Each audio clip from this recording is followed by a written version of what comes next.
రైతుకి సింపతి తప్ప రూపాయి సాయం చేసాడు.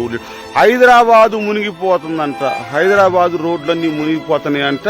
హీరోలు రాజకీయ నాయకులు పోయి చూసి రావటం, 10 రూపాయలు ఇవ్వటం, సన్నాలు వేసుకుని డబ్బులు ఇవ్వటం ప్రతి ఒక్కరు చేస్తున్నారు. హైదరాబాదు మునిగిపోతుందని పత్తి చేను ఆగమైపోయింది, తోట ఆగమైపోయింది, ఉరుమత్త నోట్లోకి వచ్చింది ఆగమైపోయింది, గుండె పగిలిపోతుంది. మమ్మల్ని పట్టించుకునే నాదులు ఈ భూమి మీద ఎవరూ లేరు. చెప్పుకుంటే సిగ్గు సేటు. అర్థమైంది. మాకు ఒక కమిటీలు, యూనియన్లు, మాకిష్టం వచ్చిన రేట్లలో నిర్ణయించుకునే పద్ధతులు, మా రేటు మేము ఇంతవరకు ఈనాడు నిర్ణయించుకోలేము. మా బతుకులు అట్లా. ఇకపోతే మీకు అంతే కావాలి ఫ్రెండ్స్. ఇప్పుడు మార్కెట్లో ఒక్కొక్క దాన్ని చూస్తే టమాటా వచ్చేసి వచ్చే రేట్ ప్రతి ఒక్కటి కూడా రేటు ఫుల్ రేట్లు పెరిగింది. పప్పు, ఉప్పు, కందిపప్పు ఇంకా పెరగాల. టమాటా వచ్చేసి కేజీ 600, బియ్యం వచ్చేసి కేజీ 1000 రూపాయలు.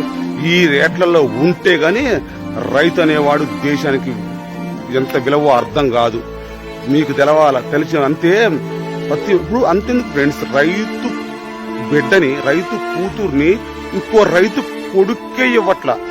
అలా అయిపోయింది మా జీవితాలు. నమ్మకోలేని జీవితాలు. దీని అమ్మ జీవితం చెప్పుకుంటూ సిగ్గుచేటు. ఇకపోతే బొచ్చడి రేట్లు. కేసీఆర్ గారు మొక్కజొన్న వేసుకోండి, పత్తి వేసుకోండి, లేకపోతే ఊకోమంటాడు. కోతులు, ఫుల్లు వర్షాలు, ఏది మార్కెట్లో రేట్ ఏది? పండిన ఆగమైన పంటకు రేట్ లేదు. కనీసం వచ్చి ఏమన్నా చూసి, అధికారులు చూసి ఏమన్నా పేపర్లకి ఇస్తారంటే పట్టించుకునే నాదులు లేడు. హైదరాబాద్ మునిగిపోతుంది. ఏముంది, హైదరాబాద్ మునిగిపోతే ఏమవుతుంది? మళ్ళీ తేలుతుంది, మళ్ళీ రోడ్లు ఎప్పటిలెక్క ఉంటాయి. కానీ ఈ పంట లాగం అయిపోతే గుండె పగిలిపోతుంది. మా పరిస్థితి ఎలా ఉంది ఫ్రెండ్స్? రానున్న భవిష్యత్తులో రైతు అంటే పుస్తకాలలో ఇగో ఇలా ఉండేవాడు, ఇగో ఇలా చేసేవాడు ఒకప్పుడు రైతు అని చెప్పుకోవాలా. ఈ రోజు సినిమా ఆడిషన్స్ కి, సాఫ్ట్వేర్లలో ప్రతి ఒక్కడు ఉద్యోగాల కోసం పెడుతున్నారు కదా, దాని ఇంటర్వ్యూలు. రైతు కోసం కూడా ఇంటర్వ్యూలు పెట్టే రోజులు వస్తాయి. గవర్నమెంట్ ఇలాగే ఉంటే ఖచ్చితంగా వస్తాయి. ఇగో రైతు రుణమాఫీ చేస్తామన్నారు, ఏది ఇంతవరకు రూపాయి చేయలేదు.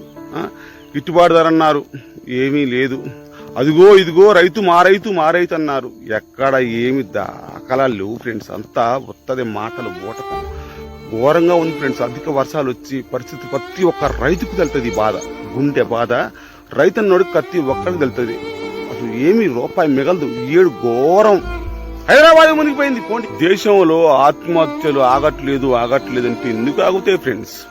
పట్టించుకునే నాదులు లేడు. పేపర్లలో, ఫోటోలలోకి ఓన్లీ కేవలం రైతు సింపతి కోసమే తప్ప మేము అది చేస్తున్నాం, ఇది చేస్తున్నామని ఎక్కడ ఏమి లేదు ఫ్రెండ్స్. రైతు ఆత్మహత్యలు ఆగవు. ఎందుకంటే భార్య మెల్లో పుస్తల తాడు అమ్మి బ్యాంకులో కుదవ పెట్టి అప్పు తెచ్చి ప్రతి ఒక్క శ్రేణికి మందు కొడితే అతివృష్టి, అనావృష్టి వచ్చి ఆగమైపోతే, ఆత్మహత్య కాకపోతే ఊళ్ళో అప్పుల కోసం ఇంటి చుట్టూ తిరుగుతుంటే ఆత్మహత్య చేసుకోకపోతే ఏం చేసుకుంటారు ఫ్రెండ్స్ చెప్పండి? రైతు అయిపోయింది రైతు జీవితం. నిజం ఫ్రెండ్స్, రైతు అన్నోడికి ప్రతి ఒక్కరికి తెలుస్తుంది ఈ బాధ. ఈ సంవత్సరం దారుణంగా ఉంది ఫ్రెండ్స్. నేను వేసింది పత్తి, మిర్చి, వరియే. నాకే ఇన్ని బాధలుంటే కొన్ని వందల రకాల పంటలు వేశారు కొంతమంది.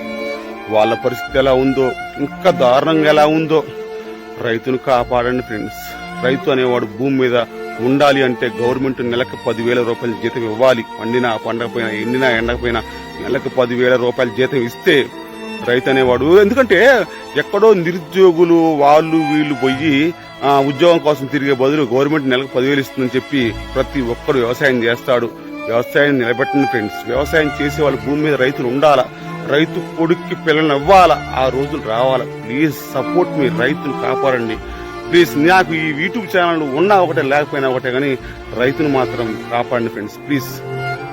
గవర్నమెంట్కు చేరే విధంగా షేర్ చేయండి ఫ్రెండ్స్. ఎందుకంటే ప్రతి ఒక్కరికి రైతు విలువ తెలవాలి. షేర్ చేయాలి. రైతన్న ప్రతి ఒక్కరు కూడా వాట్సాప్ స్టేటస్ పెట్టుకోవాలని అనుకుంటున్నాను. Thank you friends. ఇంతవరకు సబ్స్క్రైబ్ చేసుకోకపోతే నా ఛానల్ సబ్స్క్రైబ్ చేసుకోండి, లైక్ చేయండి, కామెంట్ చేయండి. ఇంతకంటే ఇంకేం లేదు ఫ్రెండ్స్. డౌన్లోడ్ మోజ్.